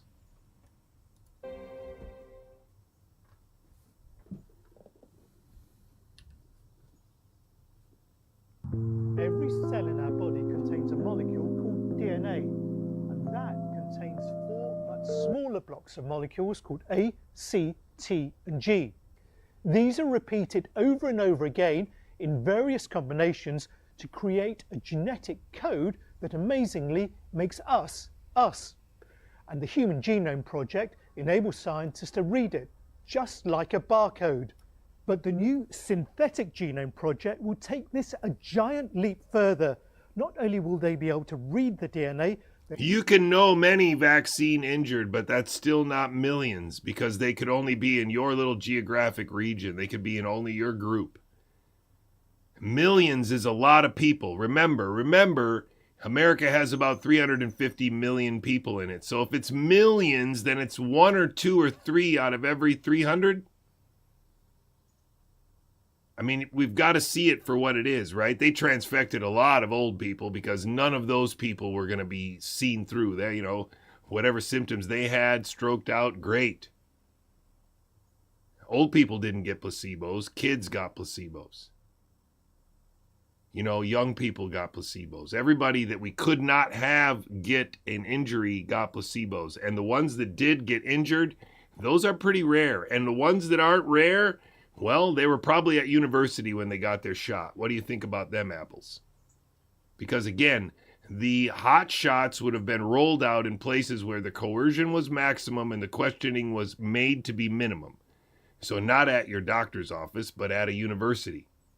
And so I'm not saying that there aren't a lot of injured people, but the way that he says it is very dismissible. And I think we have to be very accurate about it. And so I'm not doubting that people who are injured. I'm doubting his narrative there, his use of this. So this is a BBC video talking about the Human Genome Project and sequencing and what's possible. And, now they're going to make a synthetic human genome. But it sounds weird, right? Because 25 years ago, they already sequenced and it was already announced. And so now it's become cheaper and cheaper to make viral genomes. It's already told us that 15 years ago with Ralph Barrick. So why can't we just make it even longer and longer and longer and use the no-seum technology to stitch together a whole human genome? You mean they're just getting around to do that right now?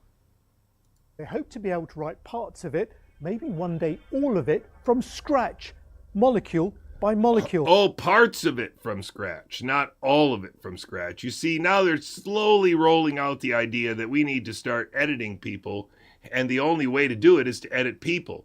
Now, keep in mind, one of the things that you may not be aware of if you're not an academic scientist and biologist, knockout rats are rare and they are very difficult to make. Knockout monkeys, I don't even know if they exist. Genetically altered monkeys, I don't even know if they exist. So something happens in this hierarchy of pattern integrities between the rat and the mouse. And at the inbred mouse level, it could also be that wild-type mice are very difficult to genetically modify. But inbred mice in laboratories, because they are so homogeneous, have also opened up the opportunity to modify genes and then have the animals survive. And so we've done that in a lot of genetic models of mice. And so that's given us this idea that we understand how genetics work. But what is important to realize is that those same tricks that can be done now pretty reliably in mice and have been used for decades in mice don't work in higher animals. They just don't work. And there is no good, simple explanation, like they have an enzyme that we don't, or we have an enzyme that they don't, or, they don't have an answer for that question other than to say that there is a genetic simplicity at the level of a mouse, especially an inbred mouse strain that isn't present in most other higher mammals. They're too genetically complex to just take a gene and knock it out and then put it back in a zygote and have the zygote grow. That doesn't work. And that's very significant.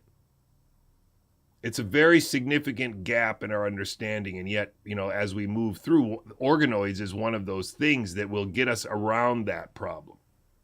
Start for us to stop imagining that problem and roadblock is even there. If we were to progress on the current logical sort of, progression of what we're doing here, we've already optimized over the last 20 years across a whole swath of biological sciences how to use and minimize the ethical use of animals. We're not torturing animals anymore in most scenarios, even in neurobiology laboratories with monkeys. Generally speaking, the people that work on those monkeys care an awful lot about them and try as best they can to minimize the pain and torture and whatever of it. Now, is it good? Is it right? You can have that debate, but this idea that we're just, butchering beagles to get products on the market is just absurd. Now, are we using beagles to make weapons and stuff like that? That could be. I don't know about that, but the FDA's not using beagles like that. And so they're confusing everybody about the ethics of science, the ethic of investigation, but they're also confusing people about this barrier that we've come up against with regard to what we genetically understand in a dish with bacteria, what we genetically understand in a dish with a cell culture, and what we genetically understand in a mouse. Because although many of those rules are fairly well understood, they don't apply to anything above. All of these techniques, all of these shortcuts, all of these methodologies, they just fall short of being able to replicate in higher animals that same kind of technique, or we would have already done it. And so the bottom line is that there's no reason, they see no reason to climb that ladder if we spend another 40 years trying to develop genetically modified rats, only to find out that what we learned about a rat is specific to rats and mice only, and it didn't help us with primates. Then in the end, we're going to be working up a ladder that doesn't reach to where we want to go. And as Robert Malone said, and many other people have said, mice don't give you the truth. Monkeys don't either. The only truth you can really get about human genetics is using humans. And so they needed a 20-year-long con to get our kids to accept using humans as the standard normal thing that modern medicine has to do, because we've reached the end of the usefulness of the biology that we can discover about ourselves using animal models. And the argument isn't completely hollow, and that's why it rings true to so many people. I hope I'm not wasting my time here. Oh, sorry, next slide. Isn't it? I think so. Yeah. And so I'm going to play I'm going to play some music here, and then we'll get back to the show.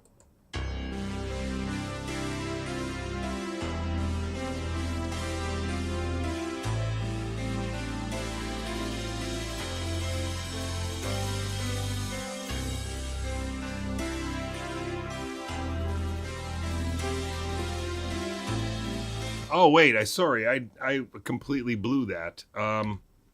So what I wanted to show here is that this scripted bullshit can be seen through, okay? I don't have, this next slide doesn't fly in, but it doesn't matter. I've shown you this slide for a long time, and I just want to point out that all these people are now connected because of the fact that Kevin McCairn has been on Steve Kirsch's podcast twice, once with Kevin McKernan. And Kevin McKernan was on a huge podcast not too long ago. I'm just going to get out of this for a second. Not too long ago, where he said that this guy was the guy who helped Robert F. Kennedy Jr. with his book, when in fact this guy was fired while he was helping Robert F. Kennedy Jr. write this book because he streamed the discussion, which was behind an NDA, with this guy in the hotel room, and then didn't bother to call and explain it. And so CHD fired him. And so I think at that time, the people that were, in CHD and working for CHD didn't all know that CHD was fake. And it may be that some of those people are still there, not really understanding that it's fake. But at that time, they had very little thing they could do, because if they didn't fire him for streaming with this guy, they would be essentially admitting that they already knew who he was. And of course, at that time, I was insisting, and I still do, that the only reason why this guy exists on Team Robert Malone is because of me.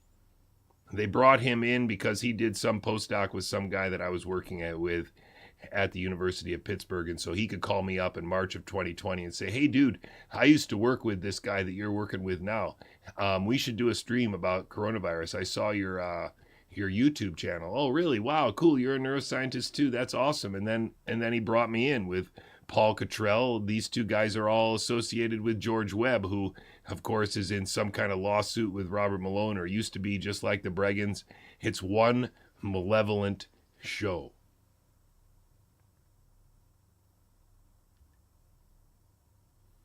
And so if we move to the next slide, you can see this. It's just crazy. He has streamed with Andrew Kaufman. He has streamed with this guy who, Dr. Philip McMillan. He is one of the most amazing frauds from the UK. He has streamed with this Angus de Galesh, who's like an immunologist that streamed with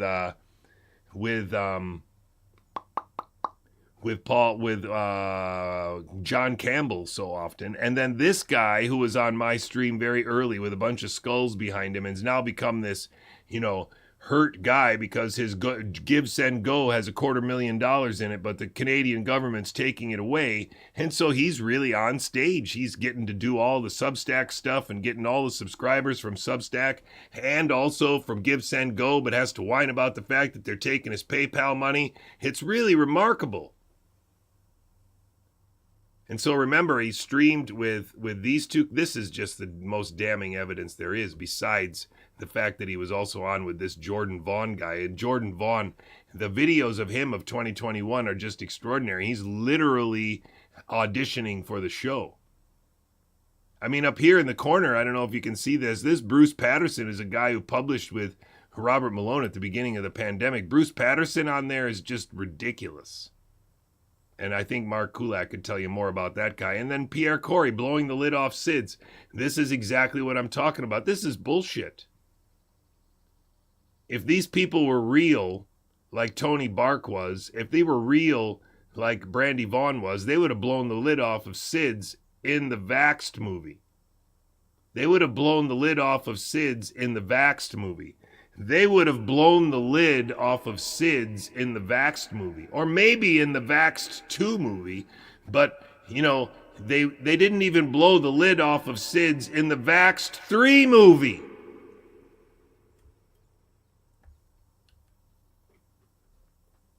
And so they're telling you the truth. It's right out there. They're collecting the DNA from the babies in these more already communal health services, and they're telling you they're doing it.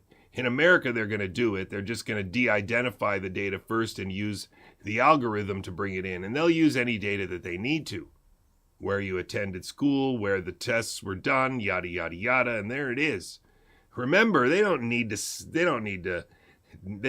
my data. They don't need your data. They need college-age kids' data. The ones that haven't had kids yet, that are going to have kids. That's the generation they're collecting now, as best they can, as kind of a practice exercise to see how much data there is and what kind of infrastructure is necessary to process it and how much storage they need and how many wires they need to connect to that computer or the other computer. All of these things are being tested and reiterated and designed because they don't have a firm plan on how they're going to take billions of genomes and billions of medical records and feed them into a machine learning algorithm. What would you start with? So there's a lot of optimizing and new takes that have to happen, but they got to start first, and with a willing population that's already participating in anything they're told to do.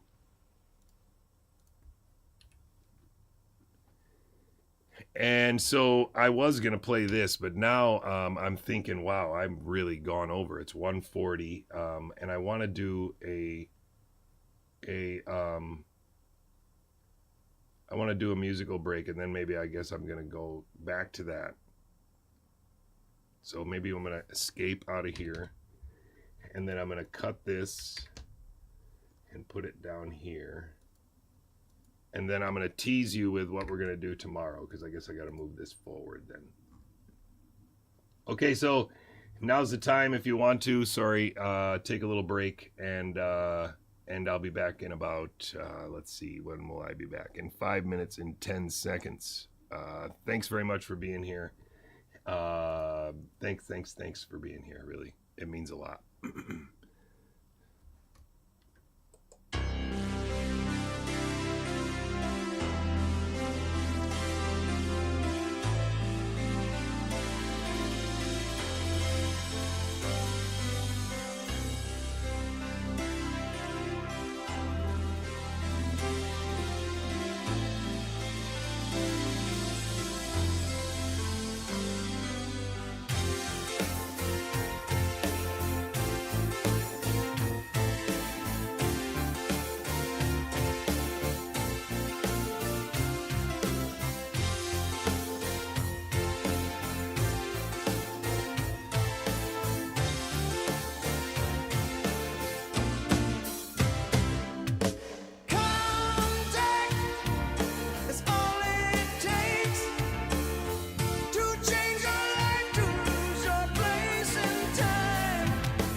Nothing feels the same. All your dreams are strange. Love comes walking in. Some kind of alien waits for the opening. Simply pulls a string. Love comes walking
all your dreams are strange. Love comes walking in. alien. It's for the opening. Simply pulls a string of love comes walking in.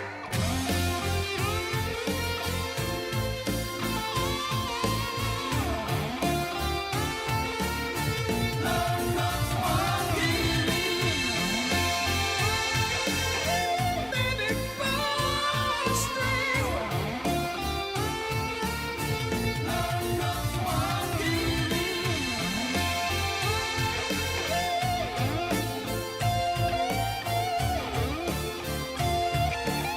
Love comes walking in, yeah.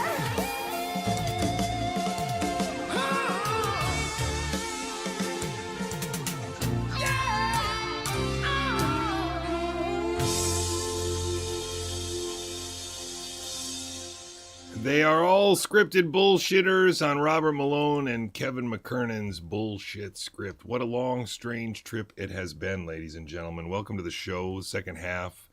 I do think that Suzanne Humphreys is a scripted liar.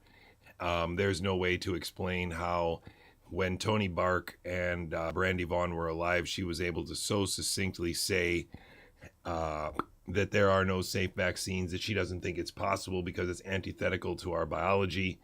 Quite frankly, I wish I would have had that video and been where I was when I was working for CHD at the second CHD conference in Savannah, Georgia, because there I could have confronted her in person about why she just doesn't say that on stage anymore. And I didn't, because I wasn't aware of it, and I was kept away from her by the rest of the organization. Really remarkable place that we are in. And I do feel a little bit like one of the few people who has seen the alien.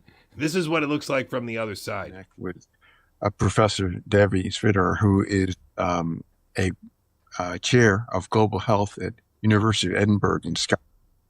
I've had the chance to She is a person who is a head of something public health, I believe, in Scotland, where the murder happened, the real big murder that wonderful Substack that I plug at the beginning here documents so well. This guy's at Scripps, where I believe Christian Anderson now works, and he's the head of that place, and he's been on PBS NewsHour. She was on social media like a demon, and on X like a demon in 2020 and 2021. Interviewed her once before, years back, when she had her book Preventable. She has a new book out, which is just getting in the U.S. right. A second book. You know, they all are getting lucky with multi-generational wealth just by having a book and being able to plug it on these artificial platforms. Right now, how not to die too soon, the lies we've been told, and the policies that can save us. It's an extraordinary book, and the convergence with the book I recently had published, Super Ages, is also notable. We look at it very differently. I'm looking at it more from an individual level, and Debbie from the world level. I mean, she has a planetary perspective, which we'll get into, which is quite remarkable. So welcome, Debbie. Yeah, thanks for having me. Yeah, well, it's such a treat to be able to talk to you about the insights you have, because you really are the wizard for me in global health, and one of the a wizard in global health. Holy shit! Leading public health. Her name is Devi, and the last name is Sridhar. I don't know if that makes her Indian. Faculty, professors, resources in the world. So, first thing I wanted to get to is when you were putting Devi, D-E-V-I, though it's Devi, this together. What was the main premise about? It wasn't, I don't think, longevity per se, but maybe you can get us straightened out. I guess I got to do it, right? I'm going to do the Wikipedia. Debbie Sridhar.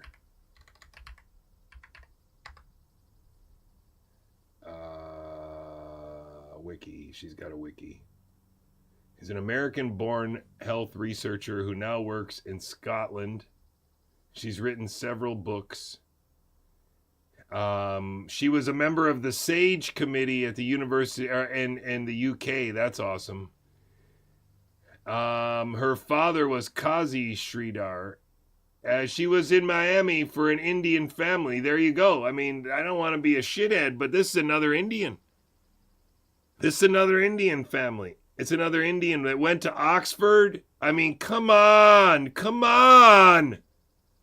This is absurd. This is freaking absurd. Look at this person. Come on. Come on.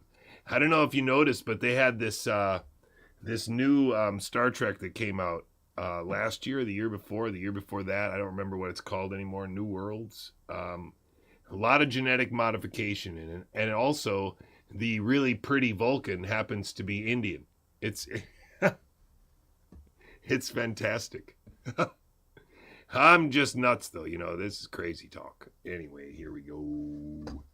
Here we go. Not on that. Yeah, I guess it was looking at the gap between our knowledge of health and how to live longer and the amazing scientific research that's happened. I should say research, because it's Americans.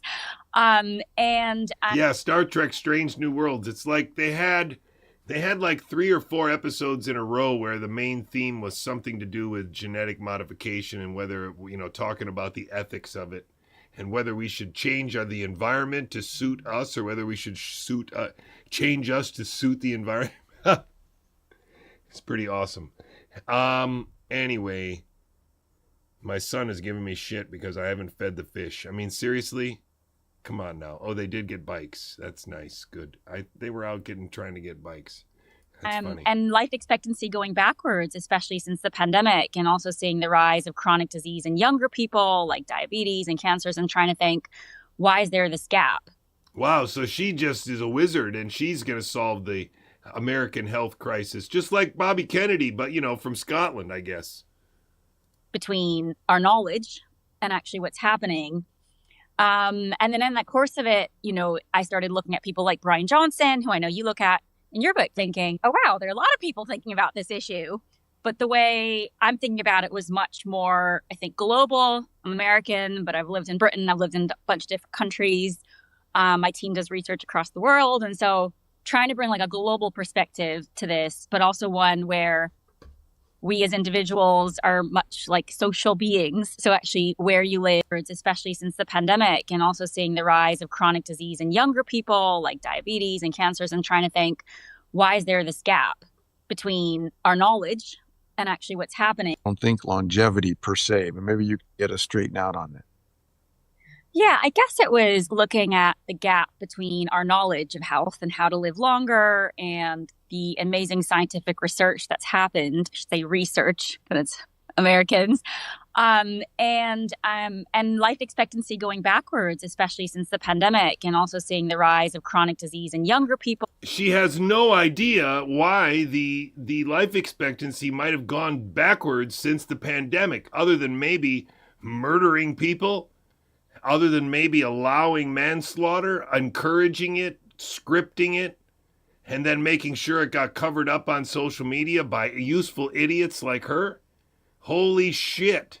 And of course, this is an American who can't be bothered to know what's happening in America because she's a faculty member in Scotland. She used to live in the UK, you know, so I got a lot of global connections. I see it from a global perspective, you know, because I'm always on a plane. Like, no, I'm not normal. I'm kind of cool like that. People like diabetes and cancers, and trying to think, why is there this gap between our knowledge and actually what's happening? And then there is no gap in our knowledge except the gaps that are created by the idiots on social media, because we understand. Mark Husatonic, Mark Kulak in Boston understands. Joe Marshall understands. I thought at one point in time Scott Shara understood. I'm not sure he does anymore. Dang it, it's desperate, ladies and gentlemen. In the course of it, you know, I started looking at people like Brian Johnson, who I know you look at in your book, thinking, oh, wow, there are a lot of people thinking about this issue. Okay, so I'm going to move on to the next slide, which has the video that I want to watch with you tomorrow. I thought I was going to watch that video as the second part today, but we have no time. I'm talking way too much. I have too much to say, too much going on, and too much built up material that we have to cover. So there's a lot of work to do. I will be on tomorrow. I don't know for sure if no days off really means no days off, but I'm thinking it does. For a little while, I'm feeling the wind in my sails. So tomorrow we're going to do this video, but I'm going to let this video start so that you can get an idea of where it will be. It's much closer to what I would envision as a potential kind of study hall for Biology 101. Not about the meddling, not about the pandemic, but about biology and life and talking about a new model. And I don't know if I'm going to agree with this lady or not. I do know that it's going to be an interesting conversation, I think, that maybe I'm not completely qualified to even critique, but I'm looking forward to it because I think it's better homework than this. But the way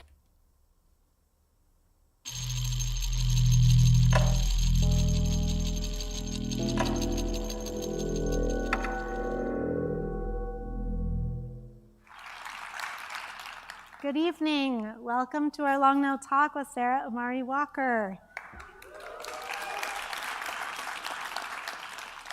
I'm Rebecca Lendl, Executive Director here at the Long Now Foundation.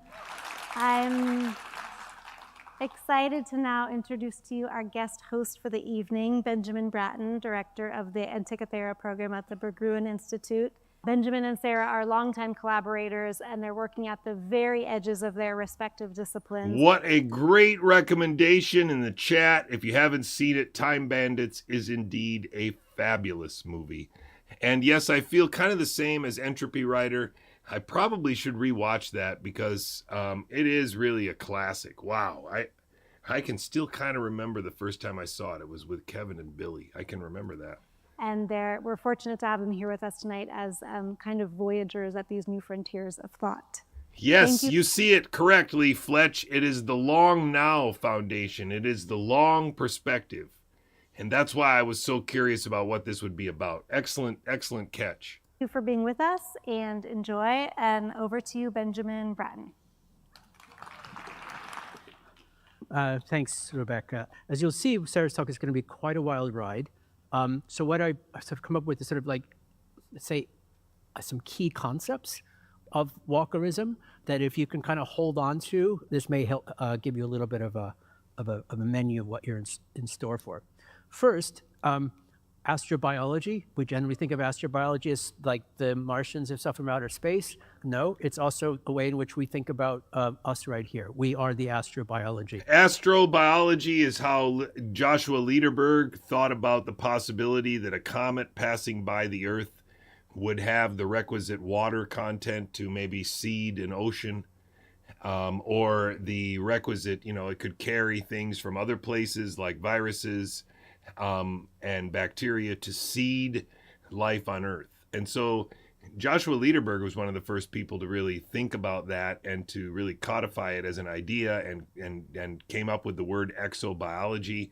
And incidentally, what we just mentioned a little while ago, Star Trek New Worlds, there's an episode where there's this comet that goes past a planet and sheds a little bit of its water and then takes a desert planet and turns it into a green one or something like that. So it's all there. It's all there. And this narrative that we need to start thinking on longer timescales and give up our sovereignty to the benefit of the species or to the imperative of the species is all blended in here, I suspect. But again, we're only going to watch a few minutes and then I'm going to retire for the day. I've got a lot of things to do in the backyard that, need to be done. And then I'll be preparing for tomorrow morning again. Life in relationship to this. Second, selection, what we think of as natural selection, begins before biology. It's actually much deeper in time and deeper in process, which if you think about it, actually sort of changes everything. Life, which is the main sort of the topic of Sarah's work, is something that is different from being alive. Alive and life are actually different things, which she will explain in some detail. That life, as life evolves and accrues, it builds upon itself. It's all about scaffolds and scaffolds building on scaffolds. And so again, what he's enforcing is this idea that from nothing came us. And it's a random process that we just need to understand. That complexity comes from nowhere. And that would be a very similar argument to saying that I found this watch on the ground and the complexity that's found in the watch is generated from nature. right?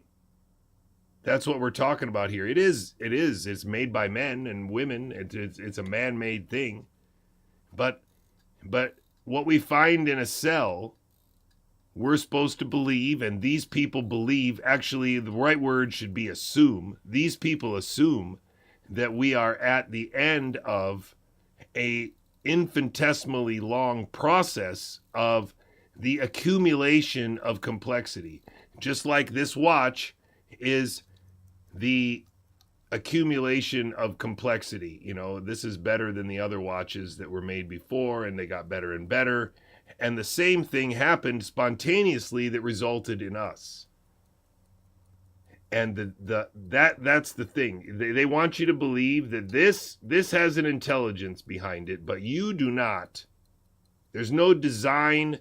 It's just a natural process for whom the rules are, for what the rules we still don't know, for which the rules are still unknown. Scaffolds building on scaffolds, that becomes increasingly complex. The newest thing is actually the oldest thing, as Sarah will explain. So the amount of complexity in something also speaks to the amount of time it took for this to evolve. The amount of time in something is the amount of complexity in it. And so the most complex things in our universe, like our technosphere. So you can hear already one of the problems is going to be where they define things, what they define as things and living things. And so as Joshua Lederberg pointed out, it could be, and I've tried to hone this language, and I think it will eventually be stolen by these people if I don't write the book about it. But it's a pattern integrity with a trajectory across time. And so this encapsulates both the ideas of Buckminster Fuller and the ideas of Joshua Lederberg with regard to euphenics and eugenics, and also this idea of a pattern integrity and what it means, and thinking about it in four-dimensional space. So I'm very excited because I think that this is just going to be an absolute win. It's going to be the World Series of wins this whole year, because they can't follow us where we're going. They can't climb to the heights that we are going to climb, and they can't really expound on the ideas that we are going to give to our kids. They're going to have to ignore us more aggressively than they've ever ignored us before. And I know I'm making big statements here, but I'm very, very confident at this point. I'm really excited because I need to devote time this afternoon to getting to the gym as part of this ongoing development month. I intend to put quite a few extra hours in this month that I haven't been doing previously. And so that involves a little bit of prioritizing. So that's what I'm going to do now. And tomorrow morning I will be on, I hope at 10:10, and I will start quickly with this woman's presentation, which is over an hour, but we'll watch it outside of PowerPoint so I can speed it up a little bit and pause and take notes. And so if you want to find it, it's the Long Day Foundation, and I think her name was Sarah Amari something or other. You could find it and watch it ahead of time, maybe do some homework. Actually the oldest thing. Ladies and gentlemen, don't forget that there was a background with an anticipated rise in all-cause mortality that was sculpted using murder and lies. None of these people will ever tell you that because this is part of the illusion. They also won't try to assemble a list to help you understand what actually happened. They're just going to talk about it in amorphous terms, and definitely not going to use any slides or any, published lists like this, because endemicity is a myth that they need you to accept and they cannot challenge. And that's why the PCR test will never be challenged, and why the idea of placebo will never get out there, because they need their ghosts to remain real. This is for all the marbles, ladies and gentlemen. It's for the children of Earth. I love you very much. Sorry I missed you yesterday. Don't forget that these people are just posers. They are not real. In the past months, I've had a lot of... They're not real. And don't take their bait.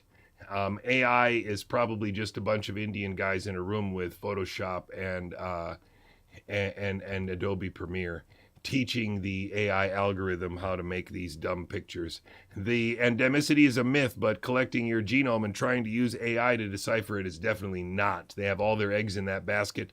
And you can see these coordinated liars because they even put papers out together with Steve Hatfill and friends. I can't tell you enough how important it is to understand that this picture is his criminal evidence. This is the picture. I love you guys very much. See you again tomorrow.